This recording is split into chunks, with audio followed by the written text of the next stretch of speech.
Boosting intra-African trade and integration, that's the theme of the ongoing 24th Annual General Meeting of the African Export-Import Bank in Kigali, Rwanda. Now, what are the major issues in boosting continental trade for regional integration? I'm being joined now by a trade expert and a former Director General of the Nigerian Association of Chambers of Commerce, Industry, Mines and Agriculture, Mr. John Isemede. Good morning, Mr. Isemede. Thank you very much for joining us on the program. Good morning, viewers at home. Now, this year's theme for the AfrExim AGM happens to be the need to boost intra-Africa trade and ensure integration. How apt is this theme at this time? Thank you very much. When you talk of trade integration, you are talking of buying and selling, which is import and export. How prepared are we? And the issue before us now is the AGM going on in Kigali, Rwanda. And prior to AfrExim, we have even our own local Exim banks, where they actually supported exporters or import business. From records, from what we have, let's go back a little back to history. If you don't know where you are coming from, you know where you are or where you are going to. After the Depression in America, in 1934, Exim Bank of America was put in place for exportation to boost the American business, which culminated to Britain Agreement of 1944. That was what moved America out of recession. In 1964, Britain came up with the Exim Bank. Today, what are we seeing in Africa? Chinese, Asians, Indians, and all that, getting all the support from their bloc to support businessmen and women in Africa. The AGM that is going on right now in Kigali, do you have the private sector present? Because business is not only on the government side. It is both the public and the private sector. And we have Exim in Nigeria. Exim was part of the first national rolling plan in the First Republic, when the regions were struggling.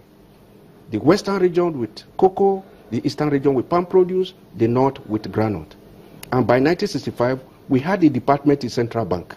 Until 1987, when General Ibrahim Babangida came up with Exim. What have we seen? Today, we are talking of integration in Africa. Africa is a continent when it comes to politics. Africa is not what we can say that it's a continent when it comes to trade.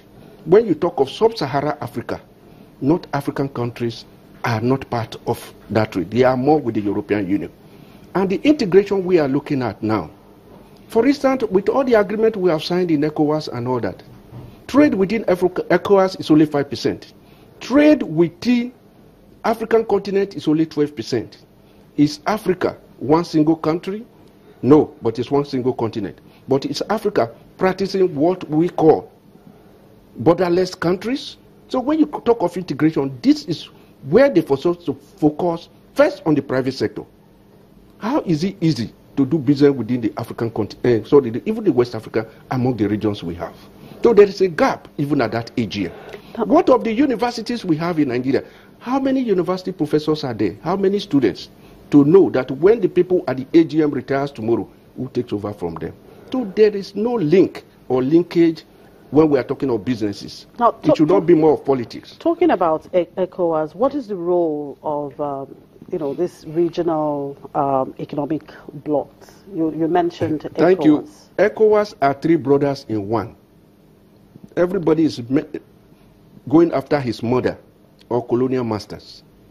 In ECOWAS, we have, at inception, in 1975, it was only the Anglophone and the Francophone.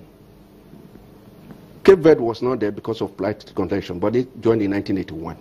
And if you look at the whole setting, what ECOWAS has on ground today has been practiced by the Francophone as far back as 1941. So what you see in ECOWAS is different from what you see in the European Union. And it was the European Union that supported ECOWAS to put that body together hurriedly in 1975 because of the Lomé Convention. I want to give you loan. You don't have a bank account in my bank. ECOWAS was forced to put these bodies together. So if you look at it, you have the Anglophone side, the Francophone side, then the Lusophone side, which is Cape Verde and Guinea-Bissau. Let's take them one by one. The currency in West Africa, if we now say Mauritania, under the WTO arrangement, you cannot just wake up one day and say, I am no longer your brother and sister. Mauritania pulled out December 25th, 2000. And today, have they been able to join the Arab League? But even at the ECOWAS level, we still talk of ECOWAS plus Mauritania still making 16 countries, because you cannot stand on your own. We have 10 different currencies. Only one is convertible, which is the CFA. And the CFA is not the actual exchange rate. It has been tied to the French franc as far back as 1941 during the Second World War to pay the West African and Central soldiers. Every 2 or 3 months, we hear of MPC. We hear of exchange rate. We hear of interest rate in Nigeria. Do we have such in the Francophone? Because the central bank, the president of Benin or Togo has no control over the currency. There is no governor of central bank in Togo. That was the time you are talking of single currency. I said we are only wasting our time. The currency in the first place does not belong to them. It belonged to France. So when you talk of exchange rate, an individual country in the Francophone cannot talk of exchange rate, interest rate, or MPR. So when you now say you are coming together as one single currency, it's far from it. So when a Nigeria is doing business with a Beninois, it is import and export. When a Beninois is doing business with a Senegalese, even if you carry your national ID card from Benin to Togo, but don't enter Ghana, Burkina Faso, Mali, and then it's still a local travel. If you go to Ivory Coast at the border, they will ask you for passport, yellow vaccination. They will not ask a Beninois. If you are going by road from Benin to Togo, they will not ask a Nigerian his document. So in West Africa, the Francophone countries runs like the way the European Union with free border, where borders have been reduced to merge checkpoint. So when you are doing business with with a Ghanaian, it is import and export. When you are doing business with a Beninois, it is import and export. But when a Beninois is doing business with a Togolese or a Malian, it is local arrival. It's like going to Abeokuta to go and buy things. So these are some of the things which you know in West Africa before we start signing agreement that does not work, that has today put us in this ugly situation you call recession.